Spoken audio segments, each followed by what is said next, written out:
To understand better the early origins of the Rothschild banking dynasty, one must first obtain at least some knowledge of the father of Mayer Amschel Rothschild, the family's patriarch.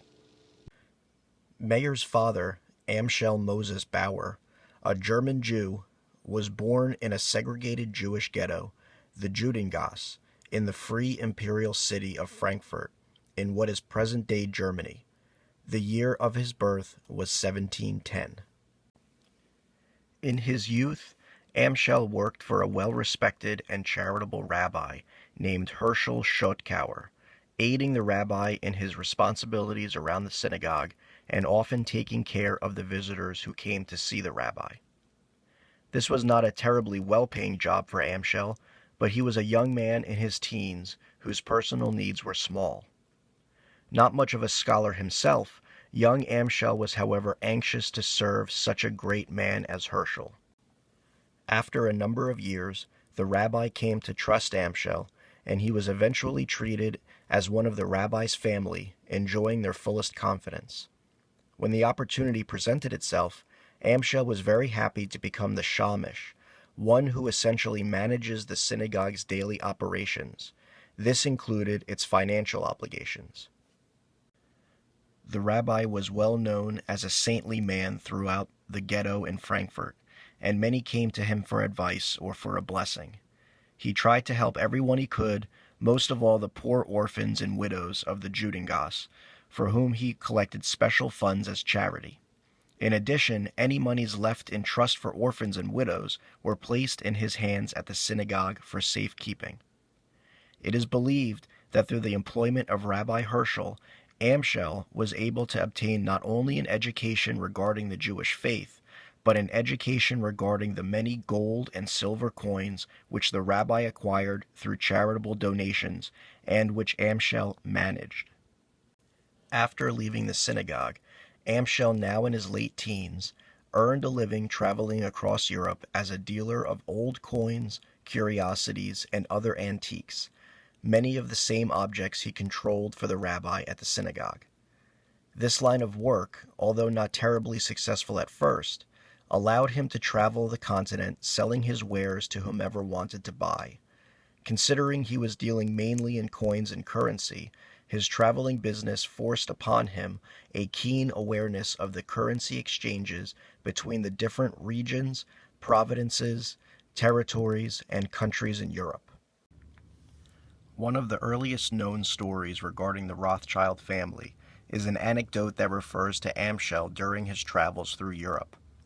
It is said that one day while walking along a country road, he was met by another peddler going his way who seemed to be in more flourishing circumstances than himself, seeing that he had a donkey to carry his wares while Amschel was burdened to carry his on his back. In the course of conversation, Amschel was invited to relieve himself of his load by placing it on the donkey's back, an offer he was glad to accept. On coming to a narrow ravine, where the bridge across was formed by a single plank, Amschel prudently removed his sack from the donkey's back to his own shoulders, saying, "Accidents sometimes happen at places like this, and as this sack contains my entire fortune, it is well to be on the safe side." The peddler laughed at his concerns, but Amschel's prudence was fully justified by events, for no sooner had the donkey, followed by his master, reached the middle of the bridge that the plank gave way and both fell down the chasm to their death. Tiring after years of wandering, Amschel returned to settle in the town of his birth, Frankfurt, around 1740. He married into a modest Jewish family around age 30. The Jews of Frankfurt were required to live apart from Christians in a single narrow lane called the Judengasse, or Jews' Alley, on the outskirts of Frankfurt. The street was dark, filthy, and overcrowded. The several thousand Jewish inhabitants were locked into the ghetto on Sundays, Christian holidays, and at night. Although other 18th century German cities imposed restrictions on the Jews, none were as harsh as those of Frankfurt. The Jews of Frankfurt were prohibited from owning land or working a trade. This forced many to adopt businesses in banking and mercantile industries. However, Frankfurt was a major center of trade, with many bankers and wholesale merchants. The city lay at the crossroads of 5 international land routes and sat on the banks of the main river, near where it connected to the Rhine. Thus, Frankfurt was centrally located to connect countries as far apart as England, Russia, and Italy. The building in which his new family lived, a narrow tenement house in the Judengasse, was separated into two main sections.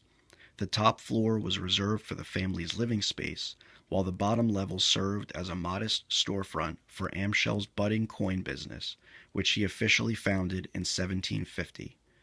The family home above the shop had a front wall only 11 feet wide. Formerly, the houses in the Jewish quarter were not numbered, each house instead being distinguished by a shield of a particular color or by a sign. Above AMSCHEL's storefront hung a red shield, translated to Rothschild in German. Therefore, the store underneath the home became known as the Red Shield Firm, or Rothschild. AMSCHEL and his family ran the store underneath their home as a counting house. He acted as a goldsmith and money changer, the practice of exchanging coins and currency of one country for that of another. It was the task of the firm to exchange coins of every kind, that is, in exchanging gold and silver for the appropriate amount of copper currency known as coarse money. In the chaotic conditions prevailing in Germany at the time, divided as the country was into innumerable small principalities, cities, and spiritual jurisdictions, all of which had their own currency systems, the business of money changing offered ample opportunities of profit, since everybody was compelled, before undertaking even the shortest journey, to call for the assistance of the exchange merchant. According to a 1749 tax register, AMSCHEL's assets amounted to the modest sum of 1,375 gulden the year before starting his business. AMSCHEL and his wife had 8 children, of whom 5 survived into adulthood, 3 sons and 2 daughters. They all worked in the family business starting at an early age. AMSCHEL was a man of faith and wanted for his sons the same upbringing he received as a child. Therefore, all his sons attended the Frankfurt Seder and then were sent to the yeshiva in Fürth. Their second son, named Meyer AMSCHEL BAUER, was born above the Red Shield Firm on February 23, 1743. Here at the counting house, in the Frankfurt ghetto, is where AMSCHEL lived and worked until he died on October 6, 1755, during a smallpox epidemic. He was 45 years old. His wife died the following year in 1756, inevitably leaving the Red Shield Firm to their then 12-year-old son, Meyer. Decades later, Meyer AMSCHEL Rothschild, the son of AMSCHEL Moses BAUER, would become patriarch of the largest multinational banking dynasty in the world and the head of the wealthiest family in human history.